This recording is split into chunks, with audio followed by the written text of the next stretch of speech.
دوسری آیت سورہ نجم کی، ما دل صاحبکم وما غوا، حضور علیہ السلام ہو یا باقی انبیاء کرام ہو، ان کی یہ شان ہے کہ وہ معصوم ہے، اور بالخصوص یہاں پر حضور علیہ السلام کی بات کی جا رہی ہے۔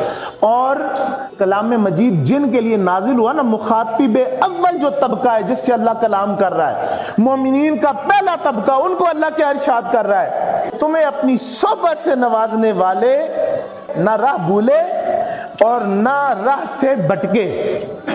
اس کی روایات میں جائیں تو اس کا مقصود حضور علیہ السلام کی ذات پاک ہے کہ اللہ فرماتا ہے اے صحابہ، اے مخاطب اول، اے قرآن جن کے لیے نازل کیا گیا، سنو، تمہیں اپنی صحبت سے نوازنے والے یعنی اپنی زیارت کروا کر اپنی صحبت سے صحابی بنانے والے، صحابیت کا درجہ دینے والے جناب رسول اللہ صلی اللہ علیہ وسلم نہ کبھی راہ بھولے اور نہ کبھی بھٹکے۔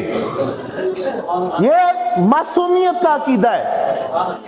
اور بھولے بھٹکے کیوں نہیں؟ اللہ خود اگلی آیت میں جواب دیتا ہے کہ وما ينطق عن الهوى، یہ کلیم اللہ کے بندے کا نہیں ہے۔ کسی نے موسیٰ کے ساتھ خطا لکھی، کسی نے جناب آدم کے ساتھ خطا لکھی، اور معاذ اللہ استغفر اللہ کوئی امام الانبیاء کے ساتھ یہ مانا کرے کہ آپ گمراہ تھے۔